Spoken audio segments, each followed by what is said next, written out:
Hey, I'm right here. Don't move, okay? I'm Lieutenant Ven, with Rescue over here. We've got you. You're not alone.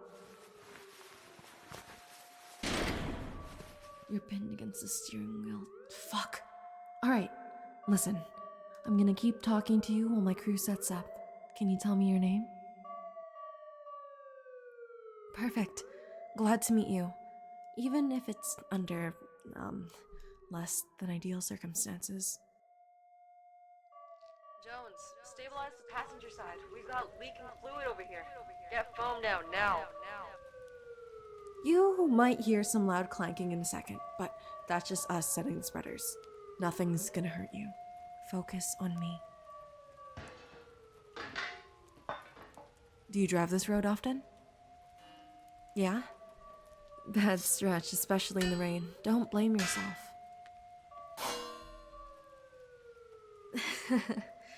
You know, I've pulled 3 raccoons and 1 very angry goat off this exact highway. Tonight, though, I think I definitely got a better call.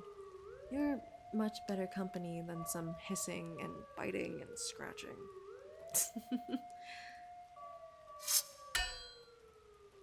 Alright, we're cutting through. Just keep your eyes on me. Can you squeeze my hand? Can you still feel your legs? Good. That's strong. That's a strong grip. You're so much tougher than you think. And the door's open. Okay. Easy now. We're gonna slide you onto the board. And 1, 2, 3, lift! Gotcha. You're free. Breathe. That's it. You're safe.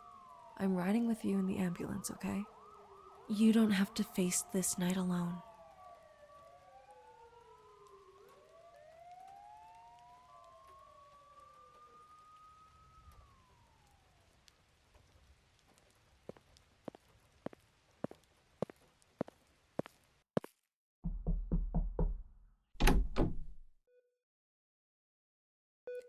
Hey, mind if I come in?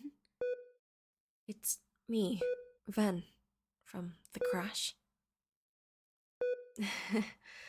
I didn't think I'd be seeing you sit up so soon. You look a hell of a lot better than last time I saw you. I just wanted to check in. We don't usually get to see what happens after the ambulance doors close. Most of the time, we never know. But I couldn't stop thinking about you. So, how are you holding up? Yeah, pain meds will do that to you. Better groggy than hurting, though. The doctors said you have some recovery ahead, but you're tough. I can tell from the way you fought to stay awake that night.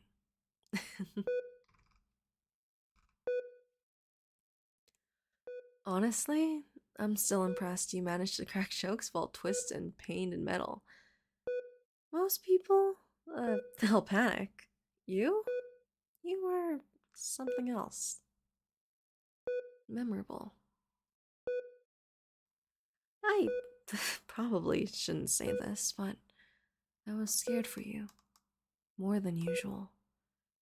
I kept thinking if you didn't make it, I'd carry that and face it with me forever. So, seeing you alive, breathing, smiling, it's a relief I didn't know I needed. Oh, and, don't worry. Your car looked way worse than you did. I told the crew if anyone asks, you should brag that the other vehicle came looking out a lot uglier. Battle scars and all.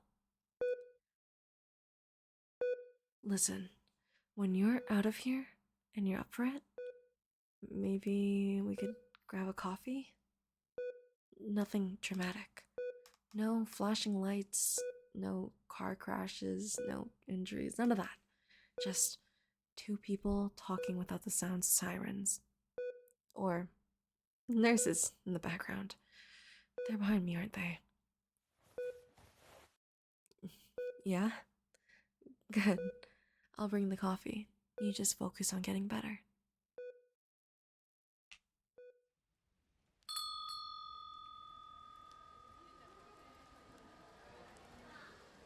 Hey, sorry. I got here a little early and then I convinced myself that I should leave and not make this weird. Then I ordered coffee to look casual, and now I'm not looking casual. But you're here, and wow, you look incredible. No hospital bracelet, no IV, no neck brace, no crushed in bits of your card. Just you. Come sit. I grabbed us this table by the window. I figured if it got overwhelming, you could always just stare outside and pretend I'm not talking too much. Which I absolutely do, by the way. Occupational hazard. You spend long enough time yelling over sirens, you forget what indoor voice means.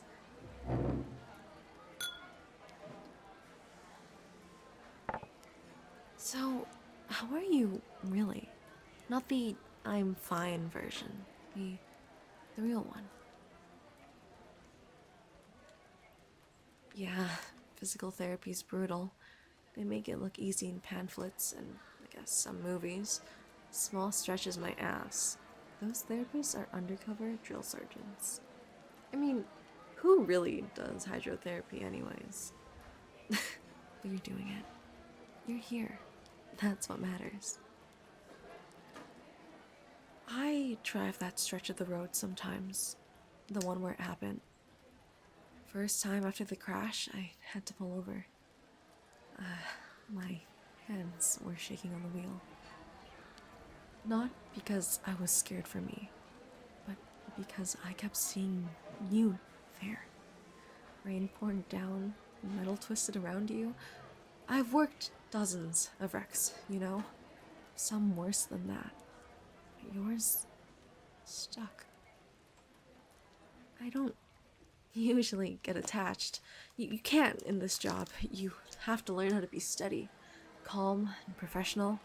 But when you grabbed my hand that night, and you squeezed it like you were anchoring yourself, and you looked up at me like I was holding your life in your hands, I don't know why, but it felt like I was anchoring too.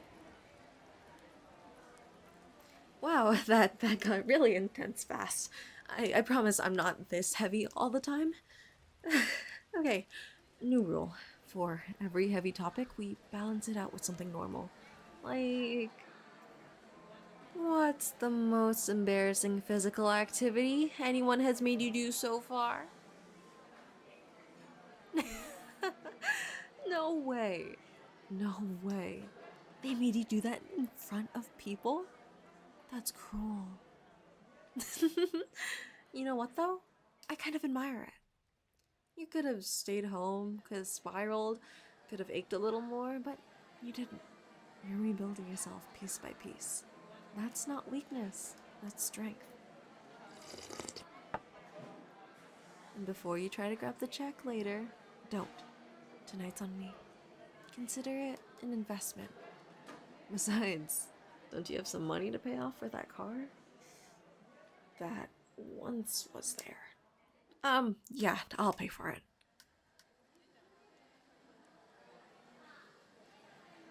What do I mean investment?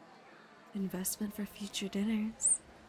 Future arguments about which movie to watch. Future times I make fun of your coffee order. Can I tell you something I didn't say in the hospital? When the ambulance doors closed that night, I told myself not to get my hopes up. I've been to too many scenes where you don't get a happy ending. None of that.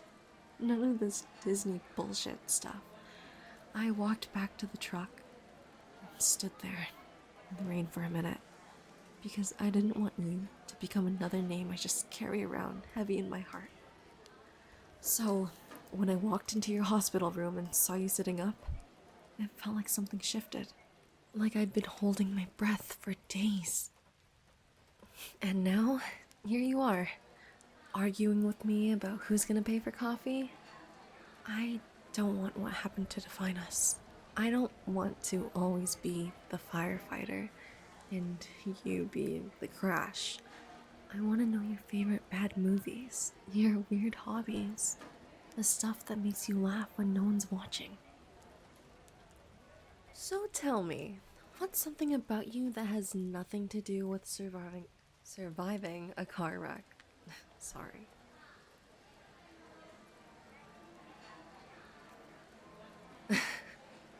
Okay, okay. I did not expect that answer, but I respect it. I'd like to keep doing this. Slowly. No pressure. You've had enough sudden impacts for a lifetime. Maybe next time we take a short walk. Nothing intense. There's a park a few blocks from here. Flat paths, benches if you need them. I'll match your pace. Even if that means pretending I don't usually jog everywhere. And if you get tired, I'll sit with you. I'm good at sitting with people. And you know what the weirdest part is? Out of all the chaos that night, this is what came from it. Not just survival, but connection. I'm really glad you're here.